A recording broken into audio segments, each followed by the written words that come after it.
Hello friends, कैसे हैं आप लोग। तो फ्रेंड्स, आज आपका क्लास साइंस का होगा। साइंस में हम लोग बायोलॉजी के क्लास कर रहे थे। अभी तक मैंने आप लोगों का 4 चैप्टर कंप्लीट करा दिया है। अगर आपने 4 चैप्टर नहीं देखा है तो आप जाके प्लेलिस्ट में देख सकते हैं। और फ्रेंड्स, बिहार शिक्षक भर्ती TRE 4 के लिए यह क्लास आप लोगों के लिए बहुत ही इंपॉर्टेंट होने वाला है। अगर यह क्लास आप अच्छे से देख लेते हैं बिना वीडियो स्किप किए, तो मैं आपको कंफर्म कहता हूं फ्रेंड्स, ये कंकाल तंत्र जो हमारा आज का चैप्टर होगा, इससे रिलेटेड आपका एक भी प्रश्न एग्जाम में नहीं छूटेगा। क्योंकि जितने भी मैं आपको क्लास करवा रहा हूँ, सभी क्लास आपको NCERT बेस्ड में आपको करवा रहा हूँ, जो कि BPSC TRE 4 के लिए बहुत ही इंपॉर्टेंट है।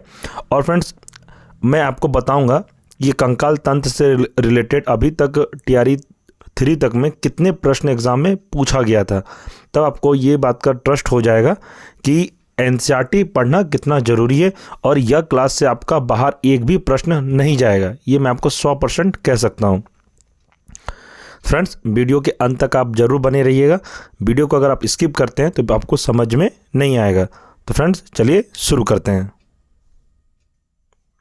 पहला प्रश्न है, मानव भ्रूण का हृदय स्पंदन कब प्रारंभ होता है? तो इसको याद रखना, इसका आंसर हो जाएगा विकास के 4-5वें सप्ताह में। आगे है, मनुष्य की खोपड़ी में कितनी अस्थियां होती है? तो आपको ध्यान रखना 29। जितने भी मैं आपको प्रश्न करवा रहा हूँ फ्रेंड्स, सभी और जितने अंत का भी करवाऊंगा, सभी आपके लिए VVI है। ऐसा नहीं कि कोई एक आपके लिए क्वेश्चन VVI है, सारा क्वेश्चन आपके लिए VVI है। आप इसको बिल्कुल भी हल्के में नहीं लीजिएगा, और आप अच्छे से इस वीडियो को करिए और अपना शॉर्ट नोट्स भी बना सकते हैं। इस क्लास से बाहर आपका एक प्रश्न नहीं जाएगा फ्रेंड्स, क्योंकि मुझे पता है कि सारा इंपॉर्टेंट प्रश्न ही मैं आपको करवा रहा हूँ। कोई फालतू क्वेश्चन इसमें नहीं मैंने लिया है। अभी तक जितना मैंने आपको क्लास करवाया है, वो क्लास आप modern history, geography, polity class सारा करने के बाद आप प्रीवियस ईयर जब क्लास करिएगा या क्वेश्चन लगाइएगा MCQ में, तो आपको पता चलेगा कि मेरे क्लास से ही ज़्यादातर आपको प्रश्न एग्जाम में आया हुआ था। आप पहले अच्छे से मेरा क्लास कर लीजिए, उसके बाद आप फिर MCQ लगाइएगा। फिर आपको पता चलेगा कि जो मैं अभी तक आपको क्लास करवाया हूँ, वहाँ से 80% प्रश्न हमारे ही क्लास से पूछा गया है। इसलिए मैं आप लोगों को भी NCERT का ही क्लास अभी करवा रहा हूँ। आगे बढ़ते हैं। प्रतिवर्ती क्रियाओं का नियंत्रण केंद्र कहाँ स्थित होता है? तो इसे याद रखना है, कशेरुकी रज्जु में। आगे है, वयस्क मानव में कितनी अस्थियां होती है? तो ध्यान रखिएगा 206 अस्थियां होती है। इंपॉर्टेंट पॉइंट है, नाखून काटते समय दर्द नहीं होता, क्योंकि नाखून मृत कोशिका के द्रव्य द्वारा बने होते हैं, जिनमें रक्त संचरण नहीं होता है। तो इसे आप ध्यान रखिएगा। आगे, हमारे शरीर का सबसे दृढ़ भाग कौन सा है? तो यह जाएगा दंत वलक है। नेक्स्ट है, शल्य क्रिया में ऑर्थोप्लास्टी का क्या अर्थ है? तो इसे आप याद रखिएगा, जोड़ का प्रतिस्थापन करना।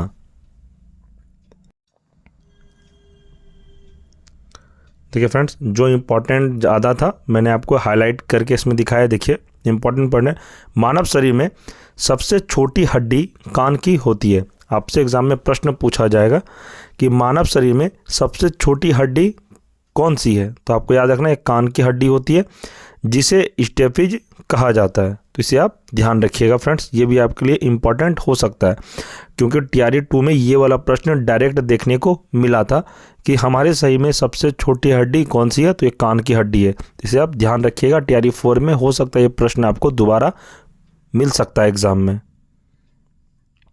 आगे है, मानव शरीर की सबसे लंबी अस्थि कौन सी होती है? तो मानव शरीर में सबसे लंबी अस्थि कौन सी होती है? तो आपको याद रखना, इसका आंसर हो जाएगा फीमर। नेक्स्ट है, कशेरुकी रज्जु में कितने जोड़ी तंत्रिकाएं होती है? तो इसका आंसर हो जाएगा 31 जोड़ी। नेक्स्ट है, मनुष्य के शरीर में पसलियों के कितने जोड़े पाए जाते हैं? तो इसे आप ध्यान रखिएगा, इसका आंसर हो जाएगा 12 जोड़े। 12 जोड़े पाए जाते हैं फ्रेंड्स। आपको एग्जाम में प्रश्न पूछा जाएगा कि मानव के शरीर में पसलियों के कितने जोड़े पाए जाते हैं? तो 12 जोड़े पाए जाते हैं, इसे आप ध्यान रखिएगा। आगे है, मानव शरीर के डिंब वाहिनी नली में शुक्राणु डिंब को निषेचित करता है। आगे बढ़ते हैं, वयस्क मानव के शरीर में जल का प्रतिशत कितना होता है? तो इसे आप ध्यान रखिएगा, 65% होता है। प्रश्न है, अस्थि एवं दंत निर्माण हेतु क्या आवश्यक है? तो ध्यान रखिएगा फ्रेंड्स, ये कैल्शियम और फास्फोरस। आगे है, मानव शरीर की सबसे मजबूत पेशियां कौन सी है? तो यह जाएगा, मजबूत पेशियां मानव शरीर में कौन सी होती है? आप सभी को पता है, जबड़ों की होती है। नेक्स्ट है, परिवर्तनशील भ्रूण को शुष्कन से कौन रक्षा करता है? तो इसे आप ध्यान रखिएगा, इसका आंसर है उल्लभ। मानव के जीवन काल में कितने दांत 2 बार विकसित होते हैं? तो इसे आप याद रखिएगा, यह 20।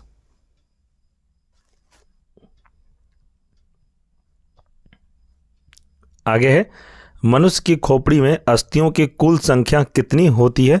तो कितनी अस्थियां होती है? तो इसका आंसर हो जाएगा 28। ये प्रश्न भी टीआरई 2 में पूछा गया था, इसलिए मैं कह रहा हूँ फ्रेंड, जितने मैं आपको अभी क्वेश्चन आंसर करा रहा हूँ सारा इंपॉर्टेंट है आपके टीआरई 4 के लिए। मैं भी चाहता था आपको बहुत सारा प्रश्न आपको करवा सकता था, लेकिन मैं नहीं करवाता हूँ। मैं उतना ही करवाता हूँ जो आपके लिए इम्पॉर्टेंट है। मैं चाहूँ तो आपको 1-1 घंटा का बायोलॉजी में 1-1 चैप्टर का प्रश्न करवा सकता हूँ, लेकिन फ़ायदा नहीं है उससे। आपको उतना ही प्रश्न एग्ज़ाम में पढ़ना है जितना एग्ज़ाम में आएगा। मैं भी चाहूँ तो आपको अभी 10-15 मिनट का वीडियो है, मैं 1-1 घंटे तक आपको पढ़ा सकता हूँ एक चैप्टर का क्वेश्चन आंसर, लेकिन मैं टाइम आप लोग बर्बाद इसलिए नहीं करना चाहता क्योंकि आप कम समय में अच्छा कंटेंट पढ़िए और एग्ज़ाम के बेसिस पे पढ़िए, जो एग्ज़ाम में पूछा जाता है, बीपीएससी का पैटर्न क्या है। इसलिए मैं आपको एक्स्ट्रा नहीं पढ़ाता, उतना ही पढ़ाता हूँ जो एग्ज़ाम के लिए आपका ज़रूरी है। जो ज़रूरत है बस अभी आपको वही कंटेंट प्रोवाइड करवाया जा रहा है। बाद में विद्वान बनिएगा, फिलहाल अभी एक सीट कंफर्म करिए जो ज़रूरत है। मुझे बहुत सारे स्टूडेंट मैसेज करते हैं, सर आप शॉर्ट में पढ़ाते हैं 10 मिनट 15 मिनट में, तो मैं उसे कहता हूं कि तुम क्लास करो, उसके बाद फिर तुम एमसीक्यू लोगा प्रीवियस ईयर जो अभी तक टीआरई जितना एग्ज़ाम हुआ है। तो फिर वो बोलते हैं हाँ सर आपका क्लास से बहुत सारा प्रश्न प्रीवियस ईयर में देखने को मिला है। इसलिए मैं कहता हूँ बार बार, मैं जितने आपको क्लास करवा रहा हूँ सभी इंपॉर्टेंट है टीआरई 4 के लिए, तो इसे आप ध्यान रखिएगा। आगे है, मानव शरीर की सबसे बड़ी गुहा कौन सी है? तो ध्यान रखना, कोलम या स्पेलिनिक गुहा। आगे, त्वचा पर चोट लगने के बाद इसका पुनरुद्भवन किसके द्वारा किया जाता है? तो इसका आंसर हो जाएगा धनाकार उपकला। नेक्स्ट देखते हैं, कंडरा किसको जोड़ती है? तो कंडरा किसको जोड़ती है? इसका आंसर पेशी को अस्थि से। ये जो क्लास आपका करा रहा हूँ ये पीआरटी के लिए इम्पॉर्टेंट तो है ही। आप कोई भी क्लास का तैयारी करें, 6 to 8, 9th 10th 11th 12th सभी में आप लोग का जो 6 to 8 है उनको जनरल पेपर में साइंस का कुछ क्वेश्चन आएगा। प्राइमरी में ज़्यादा प्रश्न आता है एग्ज़ाम में, जिसका साइंस पोर्शन होगा ऑनर्स में उसको ज़्यादा प्रश्न पूछा जाएगा 9th 10th में 11th 12th में। इसलिए सभी क्लास के लिए इंपॉर्टेंट है ये बायोलॉजी का सेक्शन। ऐसा नहीं कि सिर्फ पीआरटी वाले का है, 6 to 8 वाले का भी है, 9th 10th वाले के लिए भी इम्पॉर्टेंट है। आगे, स्नायु किसको जोड़ता है? तो स्नायु अस्थि को अस्थि से जोड़ता है। आगे, स्नायु एवं कंडराएं कैसे ऊतक हैं? तो ये कैसे ऊतक हैं? तो संयोजी ऊतक हैं। आगे, अस्थनियों की अस्थि उपस्थि से क्यों भिन्न कैसे होती है? तो इसे आप ध्यान रखिएगा, हैवर्सियन नलिकाओं के कारण। अगला प्रश्न है, अस्थि का मैट्रिक्स किस प्रोटीन का बना होता है? तो इसका आंसर हो जाएगा ओसिन का बना होता है। आगे बढ़ते हैं, अस्थियों को कठोर बनाने वाले लवण मुख्यतः क्या होते हैं? तो ये क्या होते हैं? तो कैल्शियम और मैग्नीशियम के फॉस्फेट होते हैं। आगे है, कौन लसिका में किन रुधिर रणु की अनुपस्थिति होती है? तो इसे याद रखिएगा, लाल रुधिर रणु यानी कि RBCS। नेक्स्ट है, कौन सा प्रोटीन त्वचा, बाल, नाखून, सींग तथा खुर के निर्माण में सहायक है? तो इसे ध्यान रखिएगा कि किरेटिन ये किरेटिन है। ये VBI आप लोग लिख सकते हैं। ये प्रश्न आपको TRE 4 में आने का प्रबल संभावना है। मुझे लगता है ये प्रश्न आपके एग्जाम में जरूर पूछा जाएगा। आगे, अस्थियों में मुख्यतः कौन से अकार्बनिक पदार्थ पाए जाते हैं? तो इसका आंसर हो जाएगा कैल्शियम तथा मैग्नीशियम फॉस्फेट। आगे, मज्जा गुहा का निर्माण किस प्रकार की कोशिकाएं करती है? तो इसका आंसर हो जाएगा ओस्टियोक्लास्ट। आगे, अस्थियों का निर्माण किन ऊतकों से होता है? तो इसका आंसर हो जाएगा संयोजी ऊतकों से अस्थियों का निर्माण होता है। तो इसे आप VVI भी लिख सकते हैं। हो सकता है आपको ये प्रश्न भी एग्जाम में देखने को मिल सकता है। आगे है, शिशुओं में कुल कितनी अस्थियां पाई जाती है? तो इसका आंसर हो जाएगा 300 यानी कि 300। आगे है, मानव शरीर के किस अंग में सबसे अधिक अस्थियों की संख्या होती है? तो इसका आंसर है हाथ में।